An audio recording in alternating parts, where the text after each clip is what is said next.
Muy buenas tardes a todos. El día de hoy realizaremos la octava sesión de capacitación con los siguientes temas: creación y apertura de programas, modificaciones a los planes de estudio, creación de asignaturas y modificación de asignaturas.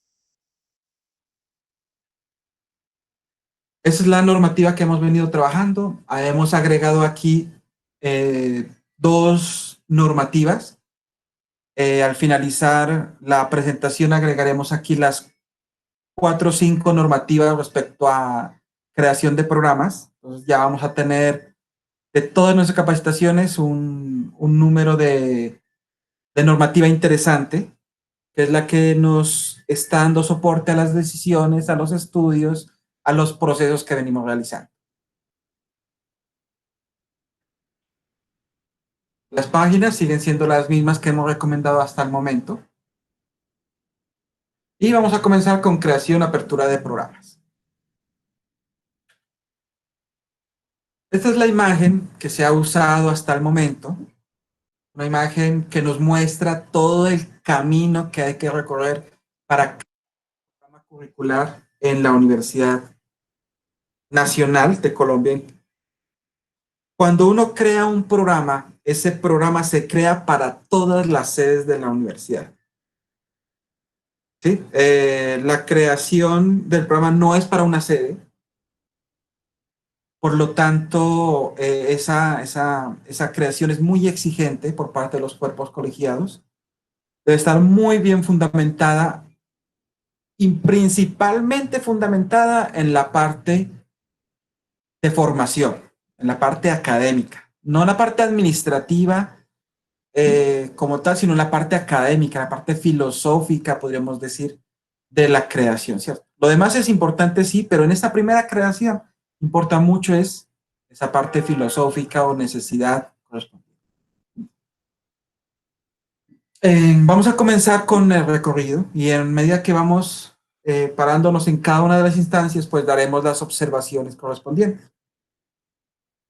La creación de un programa de pregrado, de una maestría y doctorado, luego hablaremos de las especializaciones, comienza siempre con un grupo gestor. Hay un grupo de profesores de la universidad, de planta, obviamente. Esos grupos de profesores pueden tener profesores ocasionales, pueden tener, pues, ser apoyados por estudiantes y demás, pero el grupo gestor debe ser un grupo de docentes de planta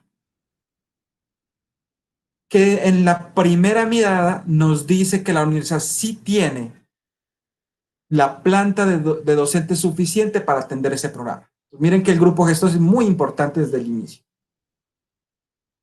El grupo de gestores es el encargado de crear un documento,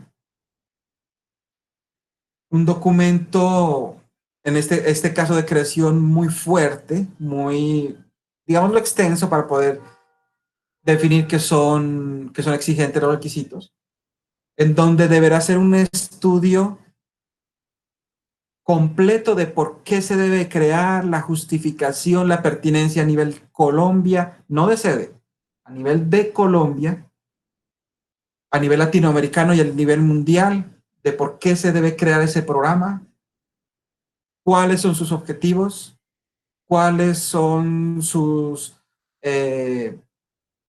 el perfil del admitido, el perfil del egresado, todo lo que está dentro de un PEP, de un documento del programa estratégico.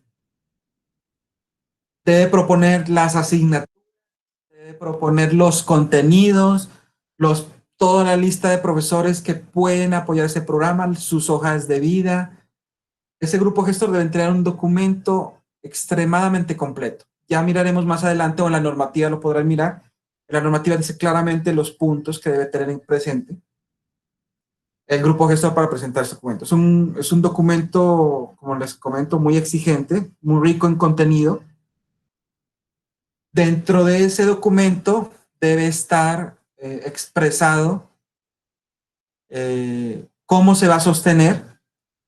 Nosotros sabemos que los programas de pregrado se sostienen por parte de la universidad en forma general. Si es un programa de pregrado, deberá indicar es si la universidad cuenta con los docentes o hay la necesidad, existe la necesidad de crear planta docente para ese programa. Un ejemplo claro es en el caso de pregrado, cuando se creó los dos pregrados en Medellín y Bogotá, denominados Ciencias de la Computación. Ese pregrado que se creó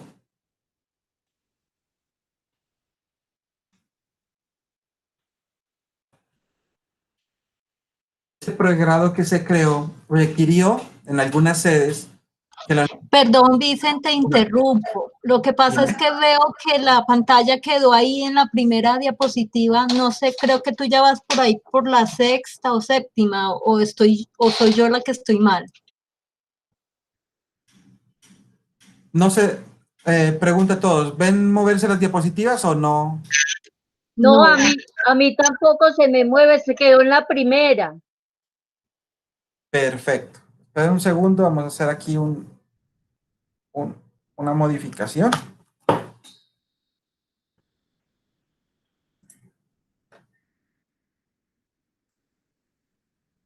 En este momento ven la diapositiva, la primera, ¿cierto? Sí, dicen la primera. En este momento ya estamos viendo creación y apertura de programas, el contenido. Sí, perfecto. Ahora sí. Ahora sí la... Perfecto. Ahora sí, Entonces, sí, ahora sí, esa es la... gracias. Gracias. Perfecto. Esta es la ruta, como les comentaba, de cómo debe continuar la creación de un programa de pregrado, maestría y doctorado. El grupo gestor, la primera parte, la parte que está verde, inicial, es donde le estábamos hablando del documento que deben presentar. El documento es un documento completo, exigente, rico en características e información.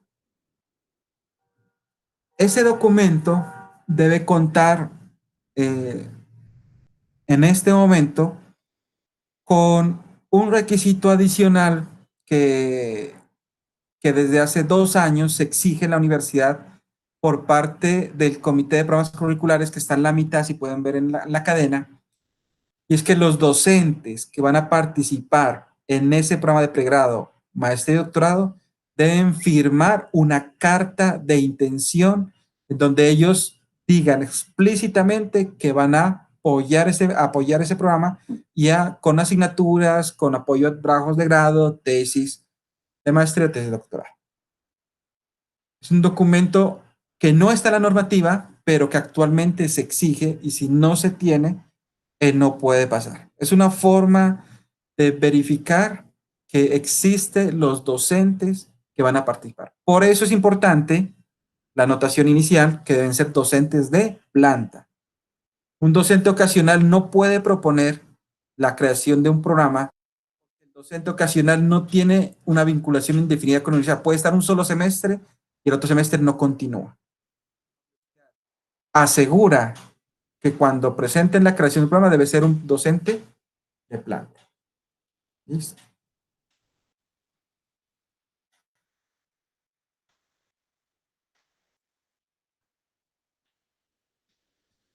Ese documento tiene una sección en donde muestra el presupuesto.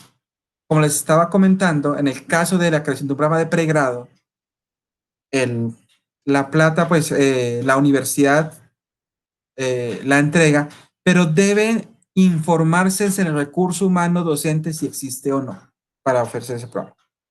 Si ese programa de pregrado requiere docentes que no están dentro de la planta original y requiere ampliarse la planta de personal docente, debe ser explícito en ese documento. Y deberá tener los estudios de impacto financiero que se requieran porque significa crear plazas docentes dentro de la universidad. Ya ese es un proceso muy de personal, de la oficina de personal. Ya el grupo gestor deberá comunicarse con ellos para este tipo de soporte. En el caso de las maestrías y doctorados,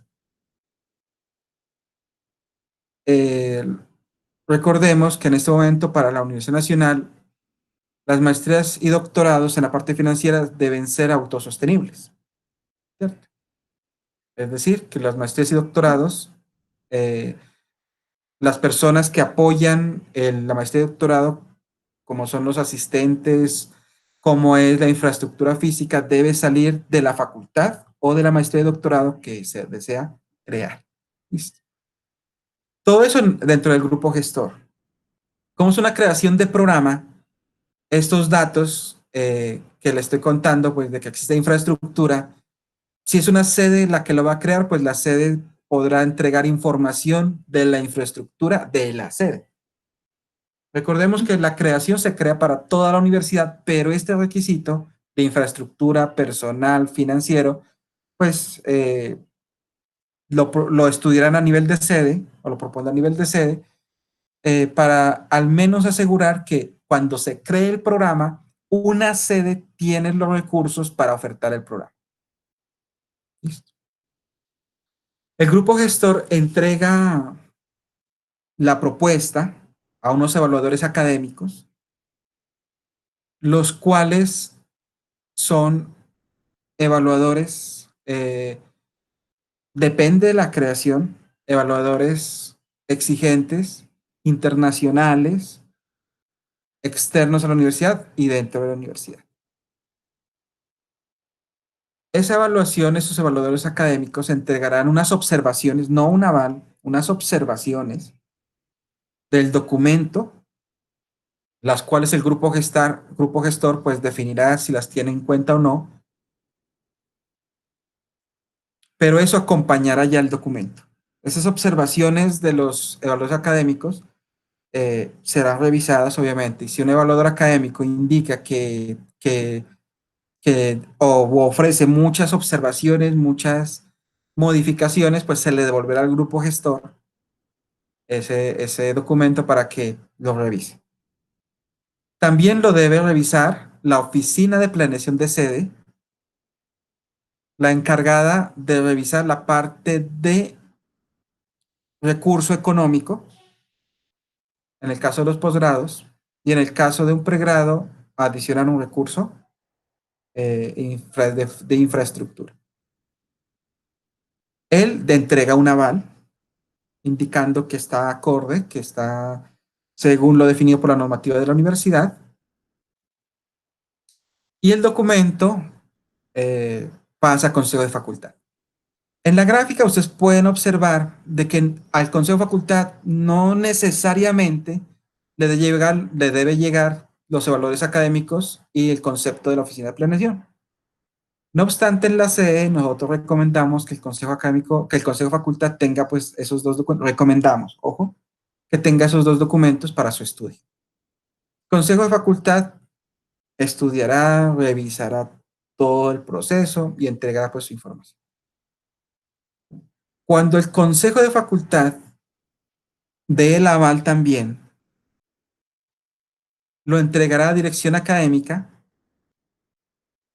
junto con las cartas de los evaluadores y la oficina de planeación. Si el Consejo de Facultad no entrega estos dos otros documentos, dirección académica solicitará al grupo gestor la entrega. Sin ellos, sin el cumplimiento de estos requisitos, dirección académica no entregará la recomendación correspondiente. ¿Qué hace dirección académica? Dirección académica hace un estudio de forma y de fondo. De fondo, ya el director académico es el encargado de revisar qué tan a profundidad lo revisa, de acuerdo a sus conocimientos, de acuerdo a su experticia y lineamiento. La forma se revisa mucho dentro de los documentos. La forma son cosas muy sencillas como que hay párrafos que no tienen conexión, que hay información que no está documentada o que no tiene la bibliografía correspondiente, que hacen falta documentos, que el objetivo general no está bien construido, que el objetivo específico no está bien construido. Ya las secretarías con las vicedecanaturas tienen mucha experiencia en ese tipo de cosas. Entonces, toda esa parte, hasta que eso, aparte a nivel de esa dirección académica, no lo tenga completo, eso no pasa a la Dirección Nacional de Programas de Pregrado y Posgrado. Cuando dirección académica, su consideración indica que está bien, pasa y entrega a la Dirección Nacional de Programas el documento y los 4 avales, incluyendo el dirección académica, a la Dirección Nacional de Programas de Pregrado y Posgrado. Como les había, recordemos aquí que el documento debe tener absolutamente todo. El plan de estudios, los créditos, prerequisitos, correquisitos, el acuerdo, la proforma de acuerdo, debe tener, en el caso de los posgrados, la normativa de costos, debe tener el estudio, debe tener los contenidos de las asignaturas en los formatos establecidos, debe ser muy completo. Eso entra a la Dirección Nacional de Programas de Pregrado, de posgrado, dependiendo. Analizan el documento, lo verifican, toda esa parte, y si hizo a consideración hay algo que hace falta, lo devuelve.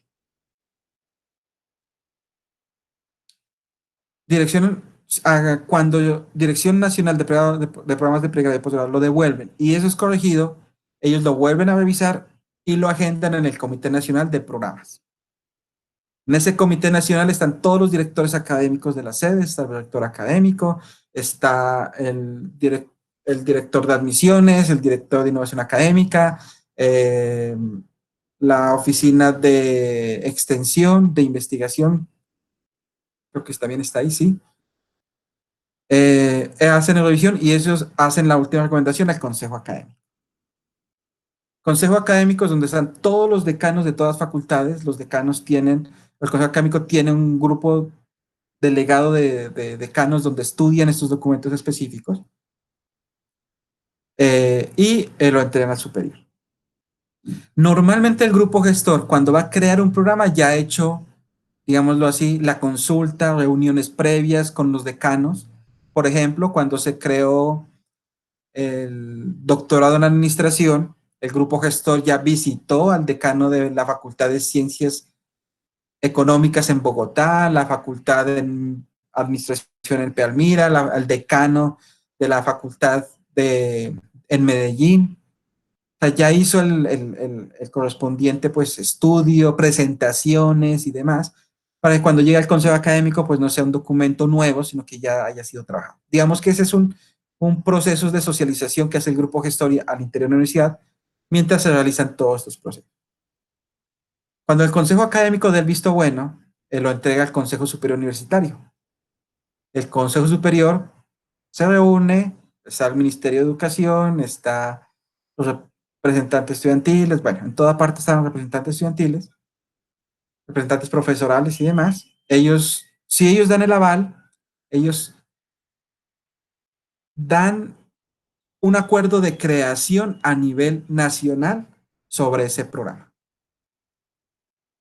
Ya miraremos el tema de la apertura con mayor detalle, pero cuando ya se crea,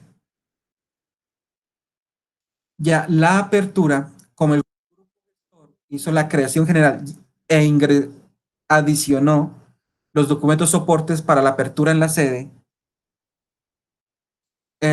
cuando el Consejo Superior Universitario dé su aval, el acuerdo de creación pasa a Consejo de Sede para la apertura, porque ya tiene todos los documentos durante toda la trazabilidad, para que el Consejo de Sede apruebe la apertura. Este proceso puede durar, hemos visto que puede durar 2 años, si va muy bien. La creación de un programa de pregrado, maestría y doctorado, mínimo ha durado 2 años, en lo que hemos visto. Ha durado más, 4 o 5 años en otras ocasiones, lo que hemos observado. Por ejemplo, cuando se creó la maestría en admisión de sistemas informáticos, duró 6, 7 años. La creación fue devuelta muchas veces en diferentes instancias, a pesar de que ya tenía los avales, pero fue devuelta al inicio de acuerdo pues a cada interacción. Listo. Ese es en forma el esquema general de la creación de un programa. Dentro de la normativa, específicamente el Acuerdo 35 del 2009, está lo que debe tener el documento. Desde la dirección académica nos han pedido que tengamos como una proforma del documento. Realmente, por lo que hemos visto y cómo han presentado los documentos lo han presentado de diversas formas, sí, pero siempre han tenido en cuenta todo lo que define el Acuerdo 035. Si cumple con el Acuerdo 035, no importa la forma del documento, si cumple con ese acuerdo, ese es aprobado. ¿Sí? Por eso, digamos que si no hay un documento base que uno diga, mire, este es el documento, porque cada docente o grupo gestor que propone tiene una forma de ver el área de conocimiento diferente y por supuesto esto es válido académicamente. Está el acuerdo de matrícula para hacer el proceso. Está el acuerdo donde es el consejo de sede el que hace la apertura. Hemos observado en esa parte de que trabajamos la creación. ¿Sí? La creación llega hasta el Consejo Superior Universitario, pero la apertura del programa la hace el Consejo de Sede. ¿Qué es la apertura? La apertura ya es el documento, el acuerdo que indica que ese programa se va a ofertar en esa sede. Todos los formatos, guías están en la página de posgrados.unal.edu.co, en la de pregrado, formatos, planillas. También hay una guía en el caso de posgrados, una guía interactiva que va indicando qué significa cada tema. Por ejemplo, se indica que los seminarios de investigación, el objetivo es apoyar la definición del proyecto de tesis, como lo vimos en una sesión pasada. Y el proyecto de tesis, la actividad académica, ya es la presentación del documento como tal. ¿Cierto? Entonces, que un seminario de investigación se va a dictar AutoCAD, pues no. O sea, AutoCAD no hace parte de la formulación del proyecto de investigación, del proyecto de tesis, perdón. AutoCAD es una asignatura electiva, puede ser alguna asignatura diferente. Entonces, en esta guía indica cuál es el objetivo de cada asignatura dentro de un plan curricular. La guía o el acuerdo 033 al comienzo indica, por ejemplo, por qué es un componente de fundamentación, qué significa un componente de fundamentación, qué significa un componente de disciplina, qué significa electivas. Muchas veces, como miremos adelante, dice crear la electiva en el programa de ingeniería civil. No. El acuerdo 33 y todos los acuerdos y lineamientos indican que la electiva es una asignatura para toda la Universidad Nacional, no para un programa curricular, que está adscrita a un departamento porque requiere un recurso humano y que la oferta la podrán limitar por X motivo, pero la electiva no es de un programa curricular. La electiva es de toda la Universidad Nacional. En el caso de pregrado, la electiva en el caso de posgrado está adscrita a un posgrado, pero igual la pueden tomar cualquier estudiante de posgrado de la universidad, ¿cierto? Entonces ya ahondaremos más adelante en ese tema. La apertura de programas. La apertura de programas se realiza, bueno, antes de iniciar, ¿hay alguna pregunta, alguna inquietud hasta el momento?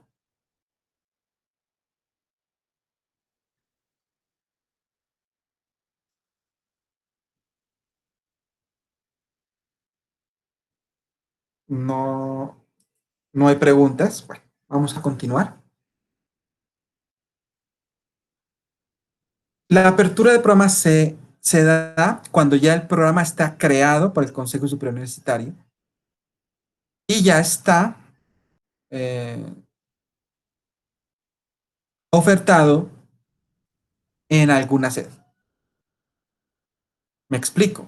En este momento, por poner un ejemplo, el Departamento de Matemáticas, la Facultad de Ciencias, quiere abrir una apertura, el programa Ciencias de la Computación en Manizales, el cual ya fue creado por el superior, y ese programa ya está funcionando en Medellín y en Bogotá. Pues vamos a abrir un programa que está en otra sede y lo queremos tener acá. ¿Cierto? Pongamos otro ejemplo un poco más extremo. Digamos que Manizales quiere abrir medicina aquí en Manizales. Eso es una apertura. ¿Por qué? Porque medicina ya está creado por Superior y ya está ofertado en Bogotá y próximamente en la sede de La Paz. Esa es la apertura. O sea, ya el programa está funcionando en otra sede. Resultado de el proceso anterior, creación de programas. Entonces, el grupo gestor acá lo que hace es otro documento ya no tan exigente como el anterior, pero en donde también tiene que entregar una justificación, el por qué lo van a abrir, a quién la sede y demás. Y si cuenta la sede con recursos. Tenemos dos ejemplos. Vamos con el primero. Ciencias de la computación. Digamos que matemáticas lo quiere abrir, la Facultad de Ciencias, perdón, lo quiere abrir apertura aquí en Manizales.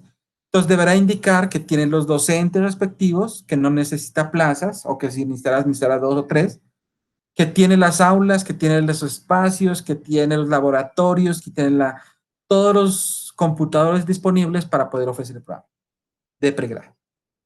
Listo. Digámoslo, ciencias de la computación, digamos que requiere docentes del área de matemáticas, del área de ingeniería y de informática, los tiene.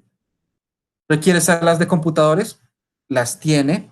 Es posible que requiera una adicional, bueno, pero ya ellos definirán. Pero en general los tiene, ¿cierto? Los recursos, digamos, los informes lo tiene. Pero miremos el de medicina. Si va a abrirse aquí medicina, Manizales no tiene anfiteatro, no tiene docentes en medicina, no tiene una infraestructura física no tiene bibliografía, no tiene en biblioteca pues los recursos.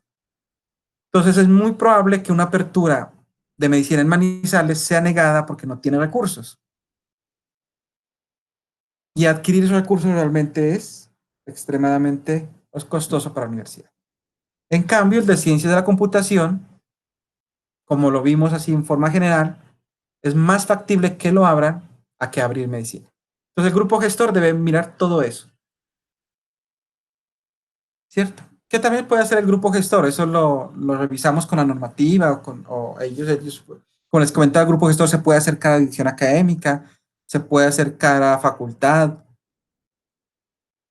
a las otras sedes, hablar con los profesores y crear su documento. Eso ya es una gestión de grupo gestor.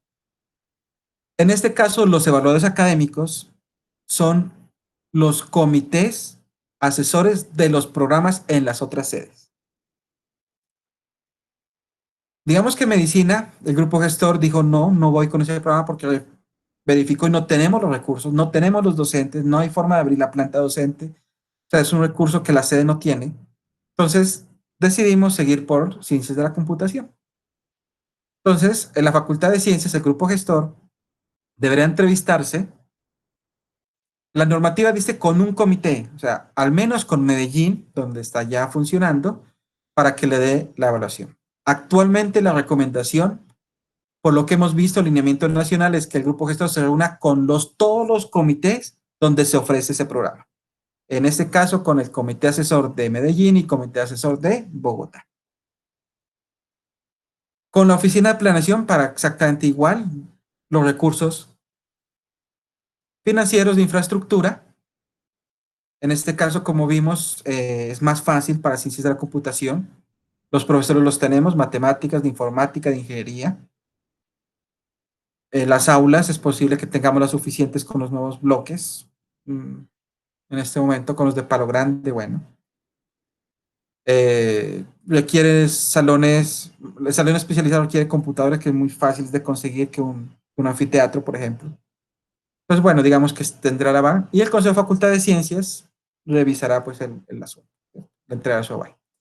Exactamente como pasa con la creación, la dirección académica debe llegar el documento con estos tres avales de la Oficina de Planeación, de Consejo de Facultad, perdón, y con las observaciones de los evaluadores académicos. Los evaluadores académicos no dan avales, ellos solamente entregan sus observaciones. Dirección académica revisará todo lo anterior, forma, fondo, registrará o modificará el documento y entregará, si considera, el aval con toda la información a la Dirección Nacional de Programas de Pregrado y Posgrado.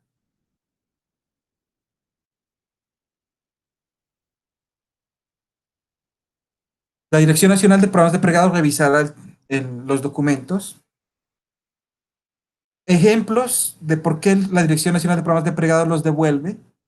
Porque el objetivo cuando se abre un programa, el objetivo general debe ser el mismo objetivo de la creación.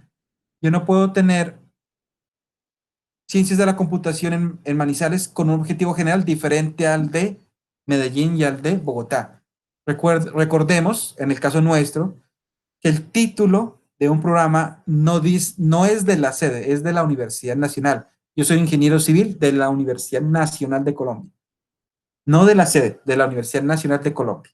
Es muy importante lo presente porque aquí ellos lo recomiendan mucho. Entonces, claro, el objetivo general debe ser el mismo porque vamos a obtener el mismo tipo.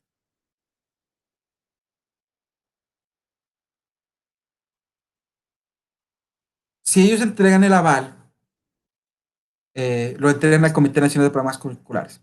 Aquí nuevamente vamos a hacer una anotación y es que el lineamiento nacional es que en la apertura de programas debe tener las firmas de todos los docentes que van a participar de esta apertura de programa. El porqué de esa exigencia, porque han encontrado que algunos programas se abren con solo 2 o 3 docentes, los cuales deben dictar 20 asignaturas. Entonces, no son suficientes, no hay recurso humano para atender esa parte. Recordemos que los programas de la universidad deben ser ofertados con el recurso humano de la Universidad Nacional, con los docentes de planta. Sí, efectivamente hay docentes ocasionales porque tenemos docentes en cargos administrativos, en comisión de estudios, bueno, toda esa parte lo sabemos. Por eso hay docentes ocasionales o asistentes docentes, becarios y demás. Pero al momento de crear o abrir un programa, debemos tener la certeza de que contamos con el recurso humano docente para poderlo ofrecer. Ese de las firmas no está en la normativa, pero es un lineamiento nacional de la Dirección Nacional de Programas de Pregrado y Posgrado. Entra el comité de programas, si el comité de programas revisa y efectivamente cumple con todo lo anterior, lo envía al consejo de sede para que se dé el acuerdo de apertura del programa. El consejo de sede normalmente no pone problemas porque ya fue analizado por el director académico, ya fue analizado por la oficina de planeación de la sede, ya fue analizado por el decano de la facultad, ya tiene todos los avales correspondientes para poderlo ofertar. Entonces, el consejo de sede generalmente no pone ningún inconveniente y sigue el proceso normal. ¿Cuánto se demora este proceso?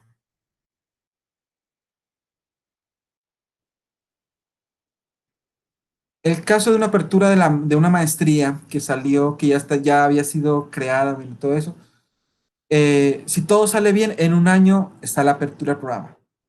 Experiencia, 2 años. Por diferentes situaciones que se dan dentro del proceso. Si ustedes pueden observar, el grupo gestor, mientras crea el documento, se puede pasar un mes, un semestre. Mientras dan todos los avales, hasta dirección académica, puede pasar otro semestre, van un año. Dirección Nacional de Programas de Pregrado cada mes, comité cada mes, consejo de sede cada mes, son 3 meses mínimo, 6 meses, año y medio. Para tener como una noción del tiempo de cuánto puede demorar. Si todo está bien, un año. Si normalmente esto es como de 2 años y medio, 2 años, para tenerlo presentes, ¿cierto? Esos tiempos cambian. Esa es la normativa, es la misma de la creación. Vamos a ver la creación y apertura de una especialización.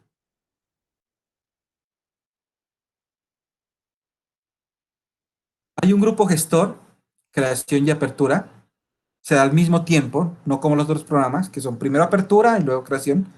Perdón, primero creación y luego apertura. Eso se da simultáneo en las especializaciones.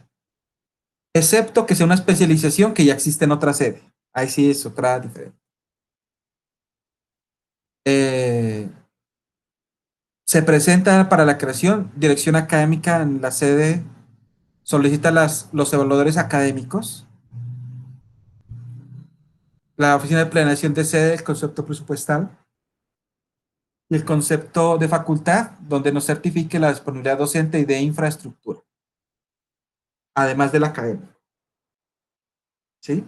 Recordemos que una especialización o los posgrados deben ser autosuficientes. Digo que la facultad responderá por ese programa. Dirección académica analizará todos los aspectos académicos y administrativos de la especialización y si lo considera pasa a consejo de sede, quien hace la creación y apertura y se sigue el proceso normal. Una especialización, un proceso de especialización puede durar 6 meses o 1 año, 2 años. Normalmente que hemos visto en la sede que dura 1 año. Pero tenemos experiencia en la sede de especializaciones que se han creado de pronto en menos de 6 meses, como son la especialización en bioingeniería y la especialización en bionegocios. Son 2 especializaciones que se crearon en 3, 4 meses. Claro, se crearon porque fueron resultado de una investigación de 2, 3 años. Entonces ya tenían todo, tenían grupo gestor listo, documento listo, los académicos listo, recursos listo, facultad listo, porque era un proyecto de investigación, tenían solamente organizar el documento y dirección académica les apoyó en el proceso de los acuerdos y pasó a consecuencia de eso. Fue muy fácil relativamente. Listo. Entonces, esa es la parte de la creación y apertura de especialización. La normativa es la misma.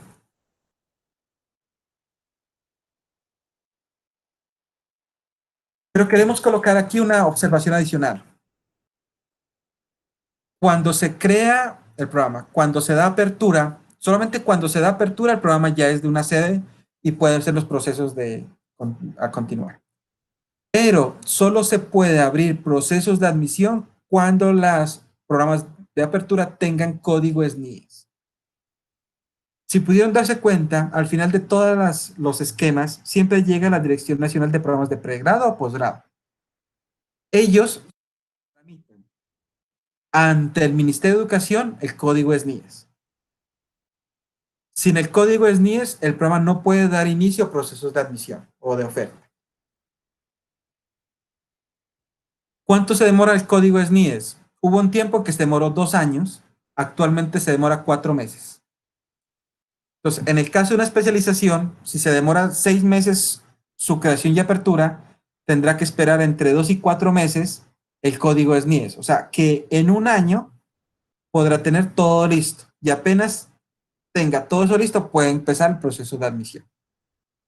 Muy importante tenerlo eso presente, porque la universidad, en este caso, no depende solo de nosotros, sino que dependemos de un ente externo, que es el Ministerio de Educación Nacional. ¿Qué hace el ministerio? El ministerio lo único que se hace es revisar los documentos, él no pone objeciones, no da avales, nada. Si los documentos están completos, genera el código, lo publica y ya la universidad puede ofrecer. Importante tenerlo presente.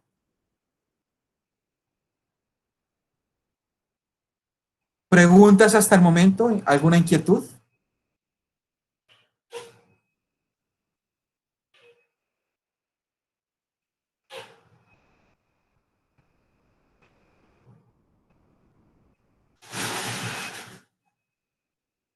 Bueno, no hay inquietudes. Vamos a continuar.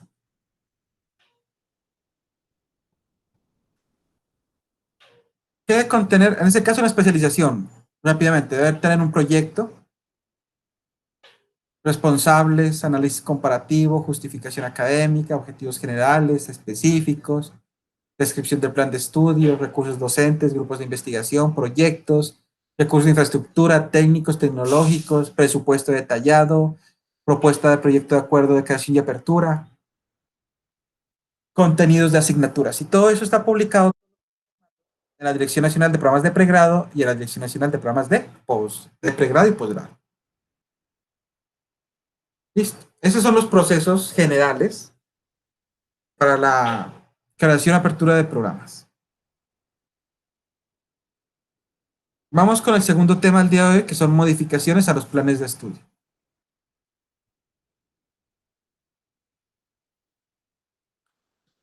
Vamos a hacer aquí dos diferencias. El primero, que es un cambio significativo, y que es un cambio no significativo.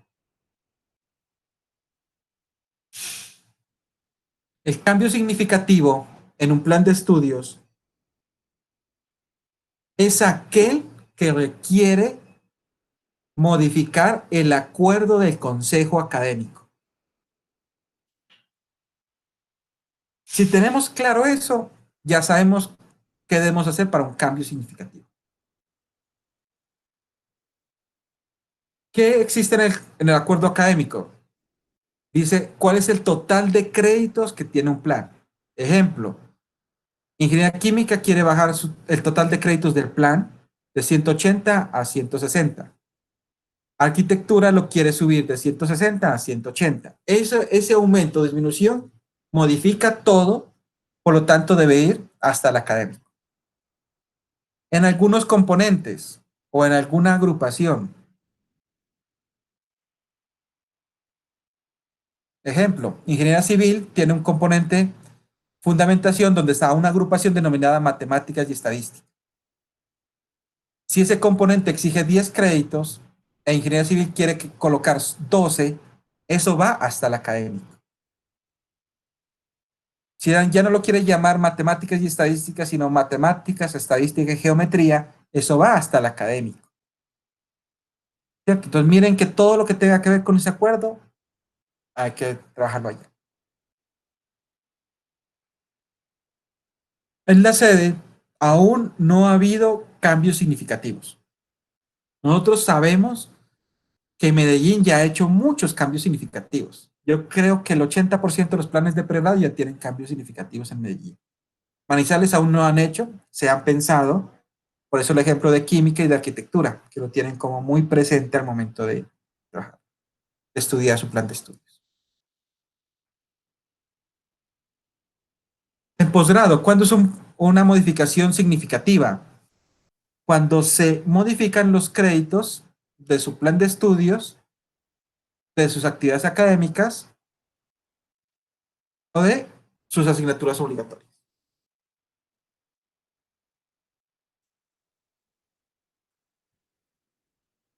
Ese acuerdo, en este caso, está definido en el Consejo de Sede. Pero al ser significativo, tiene un proceso. ¿Cuál es ese proceso? Ahora, aquí es un ejemplo. Este es el programa de matemáticas. Tiene un componente de fundamentación de 78 créditos. Si ellos quieren subirlo a 80, es significativo. Tiene 66 obligatorios, 12 optativos.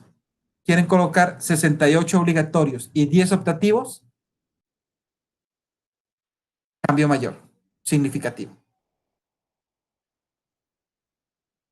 Este es el componente de fundamentación. Aquí están las agrupaciones del programa de matemáticas. Si ellos quieren cambiar la agrupación física de 19 a 20 créditos, es un cambio significativo. Si ellos quieren unificar y crear una sola agrupación que se llame física y química con 24 créditos, es un cambio significativo.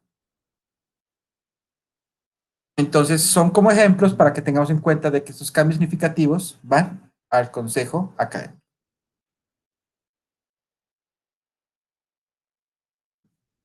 Mucho ojo, todos los cambios significativos deben tener un estudio a profundidad de cuál es su afectación en los estudiantes actuales.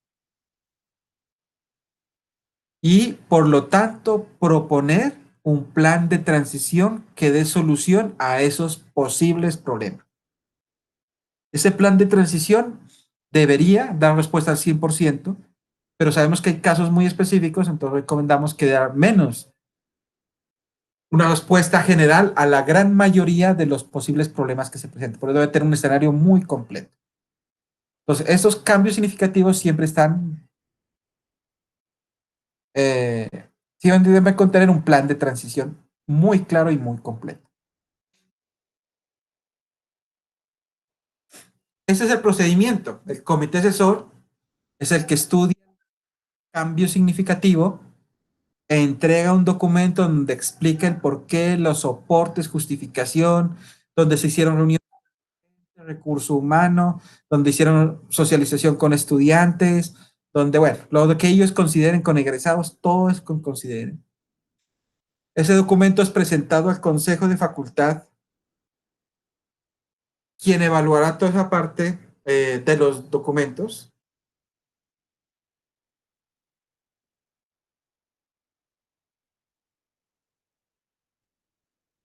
Definirá si eso es correcto, si está adecuado. Dará su correspondiente aval en la proforma de acuerdo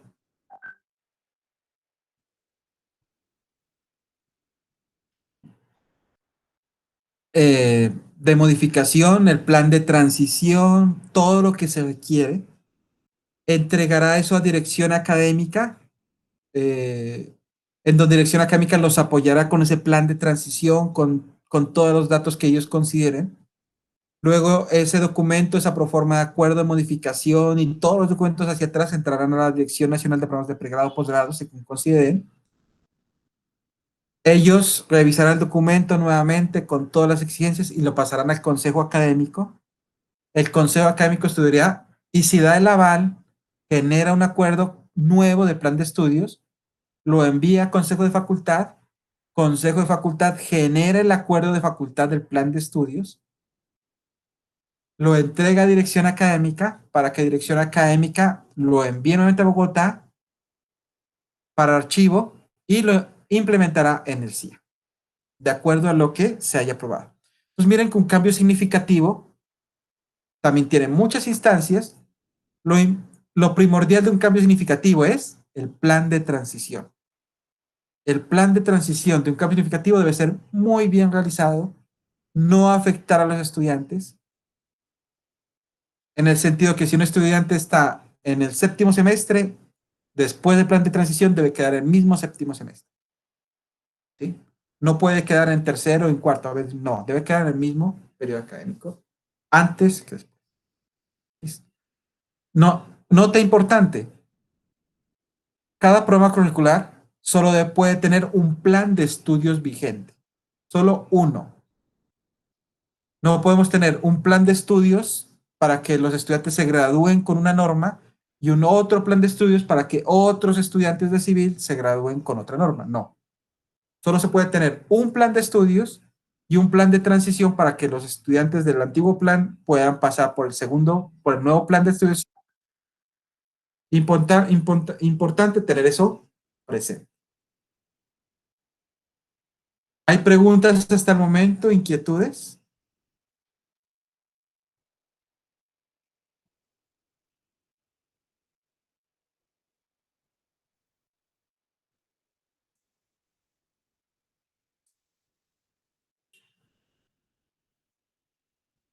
¿Ninguna? Perfecto. Invitamos a leer la normativa porque hay mucha especificidad.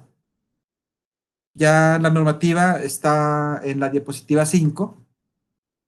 Está en el documento de asignaturas, actividades académicas y créditos de la virtualidad académica. ¿Listo? Consideraciones. Toda modificación de un plan de estudios solo se puede aplicar al periodo siguiente. No se aplica para el periodo actual. Mucho ojo. Ya tuvimos en la sede 2 planes de estudio que al realizar cambios querían que simplemente ya, cuando eso por normativa, eso es para el periodo siguiente. Y lo segundo es que miren que esta parte se espera o ellos recomiendan que la modificación esté lista antes de iniciar la programación académica. Mucho ojo, antes de la programación. En la sede, el consejo de sede estableció que estas modificaciones deben ser ya aprobadas con acuerdo y todo, a más tardar el último día de clases.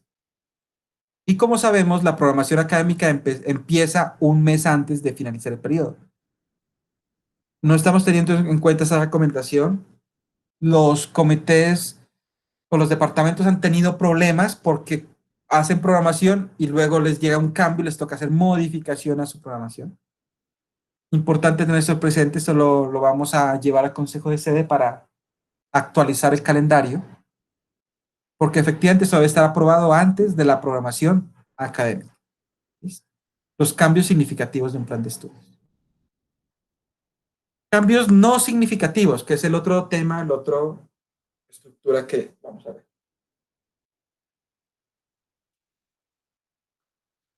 Es un cambio no significativo cuando se cambian o hay cambios en el acuerdo del Consejo de Facultad. Ese es un cambio no significativo. Ejemplo, quitar un prerequisito, colocar un correquisito,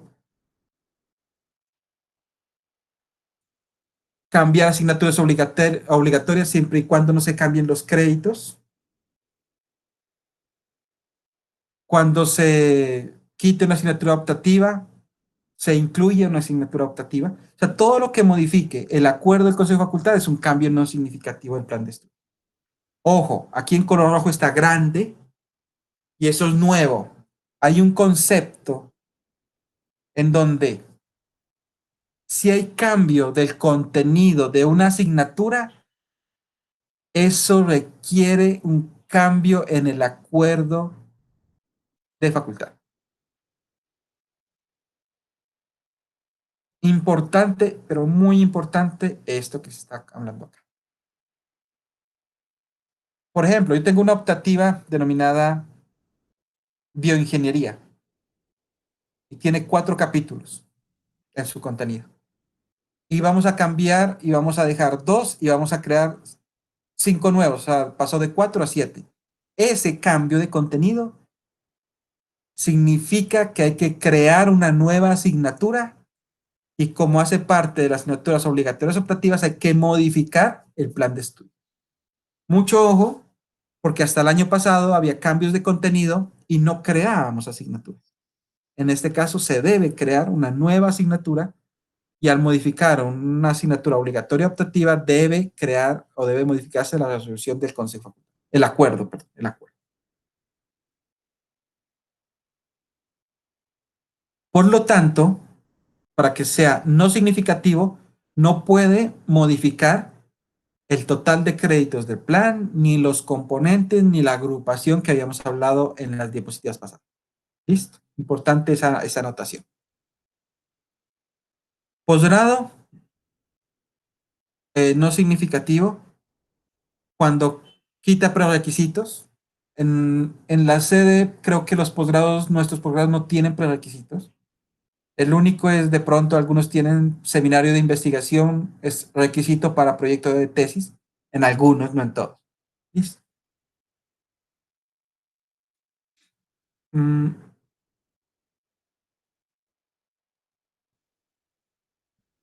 En este caso, recordemos, si modifica el acuerdo del Consejo Académico es un cambio significativo.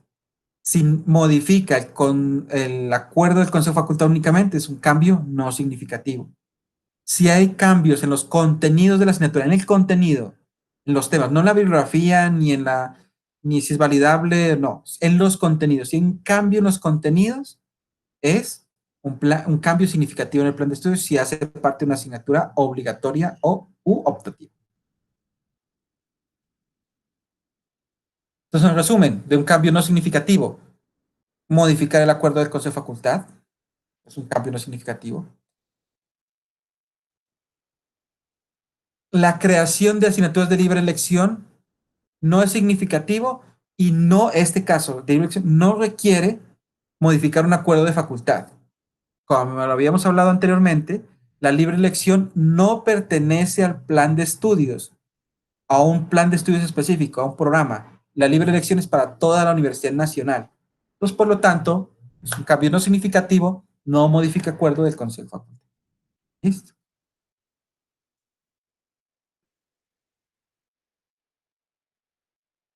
Los cambios no significativos de una asignatura, o sea que no se requiere, en este caso, modificar el acuerdo de facultades, si pasa de validable o no validable, si hay modificación de la bibliografía.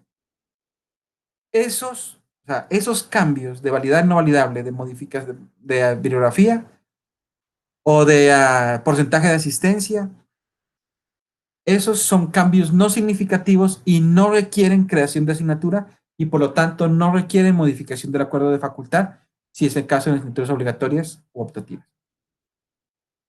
Listo, importante ese tema, muy importante por favor, porque es nuevo. Cuando hay cambio de contenidos en las asignaturas, es un cambio significativo y por lo tanto debe crearse una nueva asignatura. Y si esa asignatura es del componente obligatorio u optativo, es un cambio no significativo que requiere modificación del acuerdo del Consejo de Facultad. ¿Listo? Procedimiento. El comité asesor propone el cambio, lo socializa con los estudiantes, con los egresados, como él considere de acuerdo a la modificación de plan, es un criterio del comité. Lo presenta al Consejo de Facultad. Importantísimo, si es un cambio significativo, perdón, no significativo, que modifica el acuerdo, nos hemos encontrado en un 60 o 70% de esos cambios que requieren también un plan de transición. Entonces, cuando es aprobado por el Consejo de Facultad debe tener presente que si es en el acuerdo que genere para cambiar el acuerdo de facultad, debe tener un plan de transición o un artículo que diga plan de transición, ya sea no aplica plan de transición o aplica el siguiente plan. ¿Sí? Eso es un estudio que hace el comité asesor y que propone y que el Consejo de Facultad lo aprueba. Cuando el Consejo de Facultad lo apruebe, lo manda legal, lo publican, la facultad tiene que enviarlo a dirección académica, nosotros lo entregamos así y a la Dirección Nacional de Programas de Pregrado. Ojo, a dirección académica le debe llegar el documento firmado y el documento electrónico. El firmado para enviarlo a Bogotá, eso es histórico para la Universidad Nacional, y en electrónico para hacer el proceso con la Dirección Nacional y con el CIA respectivamente. ¿Listo?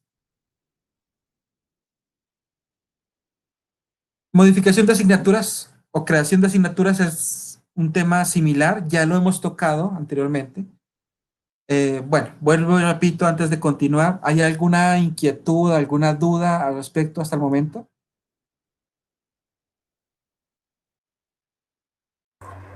Vicente, buenas tardes. Buenas tardes. Para hacer las especializaciones de modalidad presencial a e-learning, ¿toca hacerlo de alguna forma? ¿O pues eso no tiene que pasar por todos esos procesos? Hagamos unas preguntas iniciales. Esa modalidad de la forma de dictar una asignatura, una maestría, ¿eso está en el acuerdo de facultad o en el consejo académico? No sé, no.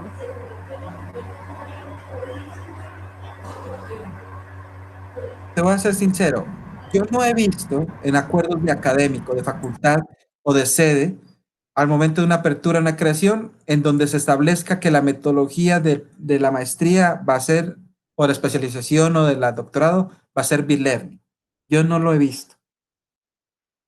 Si está en un académico de facultad o de sede, hay que modificar ese acuerdo. ¿Listo? Pues esa es la primera parte. Si no está en los acuerdos, pero está en la propuesta, así se propuso y se creó de esa manera, esa metodología debe ser o debe ser estudiada por el comité asesor y por el consejo de facultad. Es importante esto presente porque cuando se dio apertura a un plan de estudios, se dio apertura bajo unas condiciones. ¿Cierto? Pues las condiciones son, miren, yo voy a abrir una especialización presencial de lunes a viernes de 4 a 8 de la noche. Ahora quiero que esa especialización sea B-Learning y que solo se dicte fines de semana cada 15 o 21 días o cada mes. Ese cambio no está en acuerdo, pero sí está en la propuesta. Y ese es un cambio de metodología, es un cambio, afecta al recurso docente, afecta a recursos de la facultad, afecta a laboratorios. Por lo tanto, sí debe tener los avales del comité y del consejo de facultad. Pero si está en un acuerdo académico, basta académico. Si va a un acuerdo del consejo, basta consejo. Y el resto solo es facultad y comité asesor de manera interna. ¿Listo? Listo, muchas gracias. Listo, Daniela. Bueno, vamos con las asignaturas. Es un tema corto, realmente, porque ya hemos visto en las diapositivas pasadas temas de esta parte. La creación de asignaturas, o sea, creación de una nueva asignatura y las modificaciones menores, como validación, asistencia, bibliografía, se realizan por el portal académico. Ahí están los enlaces, las rutas, no quiero meterme realmente a esa parte. ¿Quién lo puede proponer? Pues el profesor del área correspondiente o cualquier profesor de la Universidad Nacional. Nosotros, como dirección académica, recomendamos que la creación de asignaturas la realice profesores de planta. ¿Sí? ¿Por qué? Porque eso garantiza de que esa asignatura que se va a crear se pueda ofrecer al menos una vez. En la sede tenemos, voy a poner un número, no es exagerado, entre 60 y 100 asignaturas creadas y nunca ofertadas. ¿Por qué? Porque la ofreció un profesor ocasional en su momento que ya no está dictando clases, por aquello llamativo. En algún caso, una facultad permitió que un estudiante creara una asignatura. Ya cuando se creó, pedían que un docente la ofertara, pero pues no había ningún docente que la dictara, entonces, ¿no? Y un estudiante de pregrado no puede ser docente. Se quedó la asignatura ahí quieta. Ya, quedan olvidadas, quedan históricos. Bueno, y como hemos encontrado con algunos problemas porque alguien quiere crear la misma asignatura en otro y ya hay problemas de que no pueden tener los mismos nombres, los créditos y demás. Entonces, es una recomendación. La asignatura debe ser creada por un docente de la universidad de planta, que nos asegure de que esa se va a dictar al menos una vez. No obstante, los criterios de comité asesor y consejo de facultad son los encargados de establecer sus directrices internas y de asegurar los recursos y la oferta correspondiente. ¿Listo?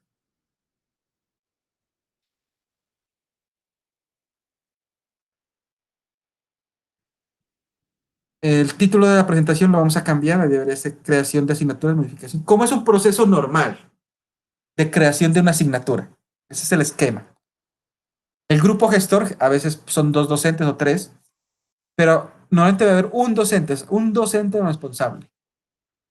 Realiza la solicitud a través del CIA, en donde indica con toda la asignatura, contenidos, créditos, intensidad horaria, los planes donde va a estar ofertada, o si es libre elección, bueno.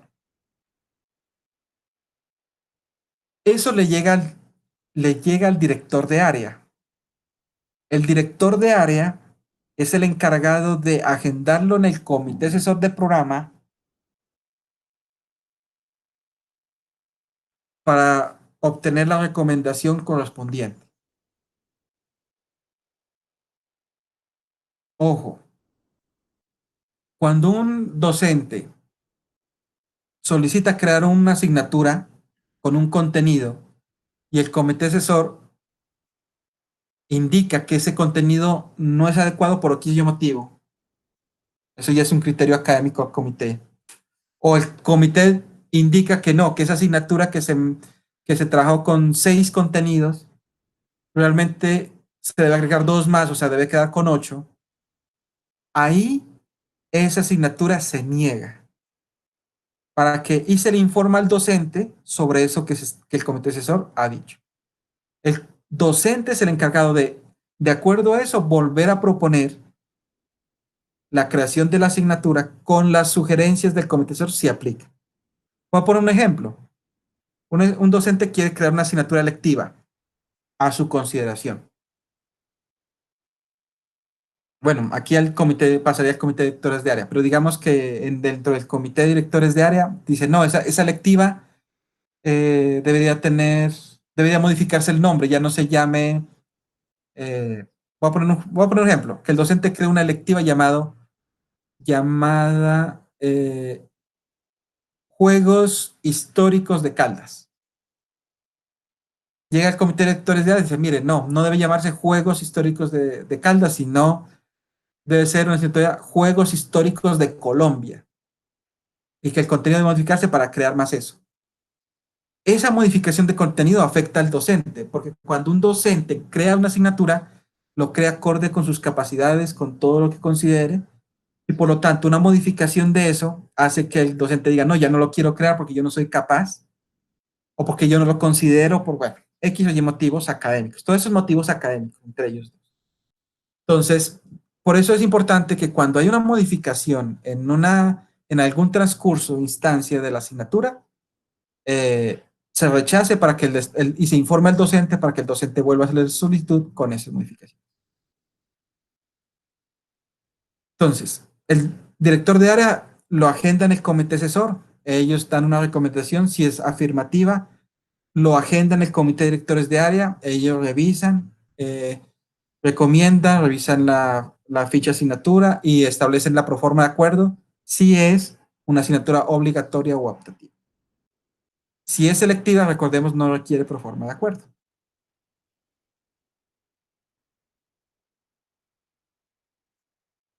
Si ya tenemos los dos avales del comité asesor y del comité de directores de área, esto pasa al consejo de facultad.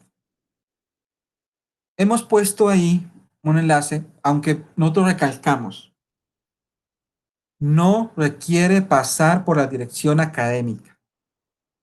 No se requiere aval de la dirección académica para la creación de una asignatura o para la modificación de un plan de estudios. No. Nosotros, dirección académica, asesoramos, revisamos, entregamos datos, apoyamos lo que nos pida la facultad dentro de un proceso. Ejemplo, las facultades en este momento todas, ya cuando van a crear una optativa, ya no pasa, antes la pedían por dirección académica, ahora no. Ya todos tienen las proformas, ya saben, han experimentado, han realizado, entonces eso pasa derechito al consejo de facultad. O sea, esa parte de dirección académica que está en la mitad, se dejó ahí con motivo de que nosotros apoyamos ese proceso, pero no es obligatorio y no requiere nuestro aval, porque el comité asesor y el de programa y el docente, el grupo gestor, son los responsables de esos cambios. El consejo de facultad tiene los dos avales, comité asesor de programas, comité de directores de área, tiene el contenido de la asignatura, tiene todo, tiene la proforma de acuerdo, lo aprueba o no, si lo aprueba genera un acuerdo, lo publica en régimen legal en el caso de asignaturas obligatorias u optativas. De lo contrario, electiva solamente es un acta.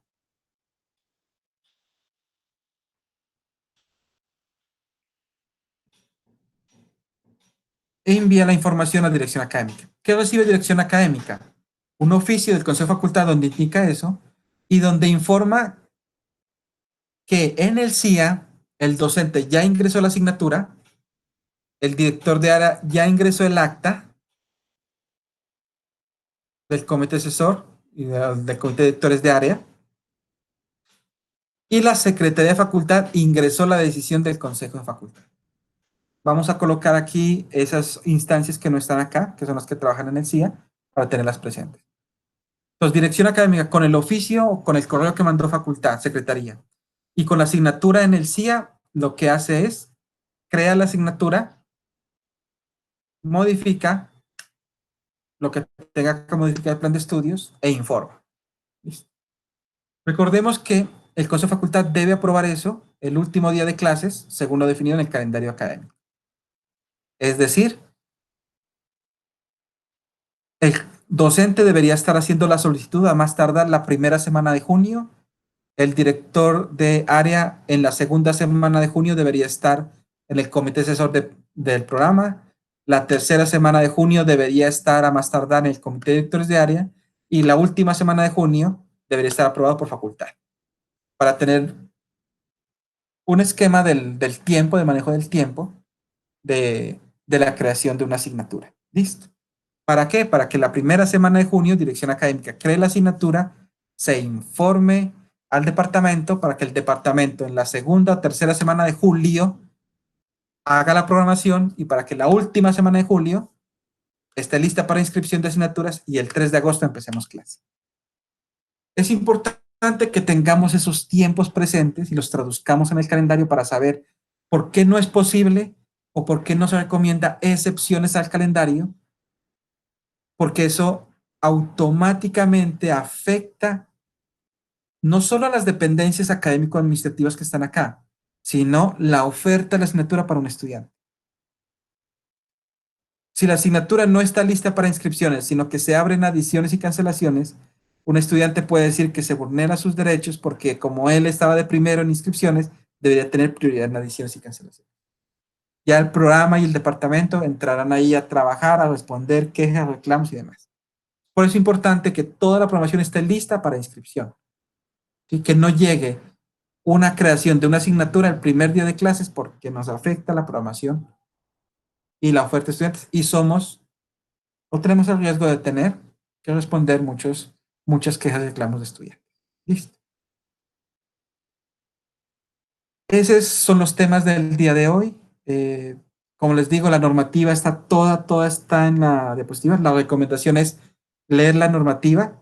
Lo que nosotros hacemos aquí en la capacitación o en la socialización es dar un esquema general, pronto unas observaciones, unas mejores prácticas y demás para tenerlos presentes. Pero es muy importante siempre leerse la normativa. ¿Sí? Ya hemos visto hasta el momento que ya tenemos 3-4 diapositivas de solo normativa. Entonces es importante leerla, que no se nos vaya acumulando mucho tema para nuestro ejercicio en nuestras dependencias. Listo. Preguntas, inquietudes, algo que quieran agregar, consultar.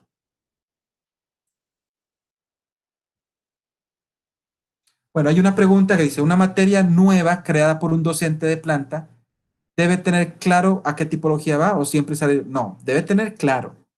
O sea, cuando un docente crea una asignatura debe decir, esa asignatura es libre elección, esa asignatura es optativa o esa asignatura es obligatoria y demás. O sea, debe ser fundamentación disciplinar. Muy importante. Voy a poner un ejemplo aquí internamente y es ¿por qué es importante saber qué es fundamentación, qué es disciplinar y qué es libre elección? Un plan curricular creó una asignatura en fundamentación. Un comité asesor. Listo. Comenzó en fundamentación. Luego vino un comité y dijo, no, mire, es que esa asignatura no es de fundamentación. ¿Podemos cerrar el micrófono, por favor? Hay un micrófono abierto. Gracias.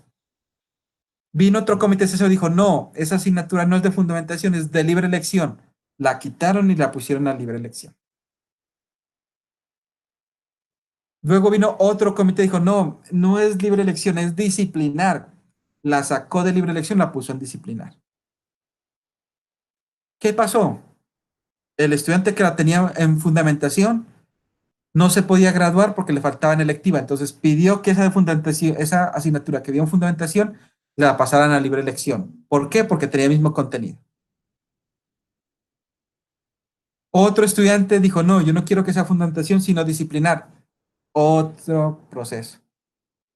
Luego el que la vio como libre elección pidió que era, o sea, una melcocha de que la misma asignatura estaban 3 componentes y hasta el mismo programa no sabía en qué componente estaba. ¿Por qué pasa eso? Porque no se hace un estudio adecuado de en qué componente debe estar. Entonces, cuando preguntan, ¿un docente debe tener claro a qué tipología? Claro.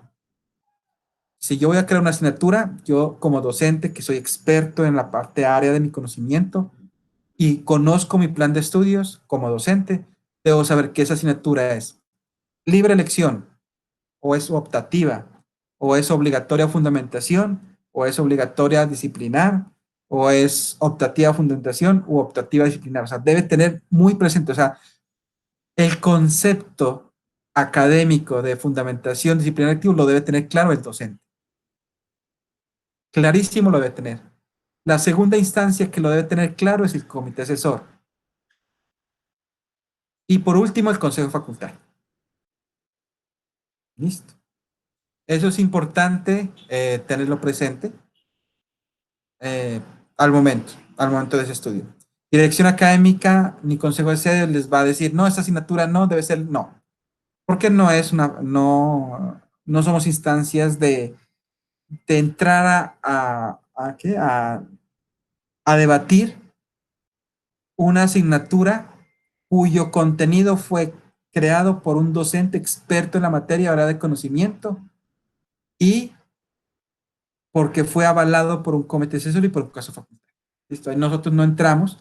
Lo único que indicamos es que el docente debe tener muy claro, el comité debe ser muy exigente y el consejo de facultad también en la revisión de cuándo se crea una asignatura, en qué componente y bajo qué condiciones. Es cuestión de eso. Listo. Bueno, ¿alguna otra pregunta? ¿Alguna otra inquietud? Bueno, no tenemos más inquietudes, preguntas. Entonces, vamos a dar por finalizada la presentación, la sesión. Como siempre, pues en los próximos días se publicará la grabación en el Drive junto con la presentación. ¿Listo? Vicente, yo sí hice una pregunta. Rositer, ¿Qué más? usted ha hecho la misma pregunta 2 veces y tercera vez. No, de la programación esta no, yo revisé todas las otras y miré que no. Pero ustedes siempre nos mandan a decir cuándo está el sistema abierto para comenzar. Por eso, le vuelvo a repetir por tercera vez. La programación se le informará cuando el consejo de sede ve. Hace fecha, sí, pero ustedes nos la mandan a nosotros al correo. Por tercera vez, le vuelvo a decir sí. Ah, bueno. Gracias, pues, Vicente. Bueno, Rositer. ¿Listo? Bueno, agradecemos mucho, muchas gracias por su atención. Nos miraremos en una próxima sesión. Feliz tarde. Gracias. Gracias, Vicen. Gracias a todos. Gracias, Vicente, que estés bien. Chao.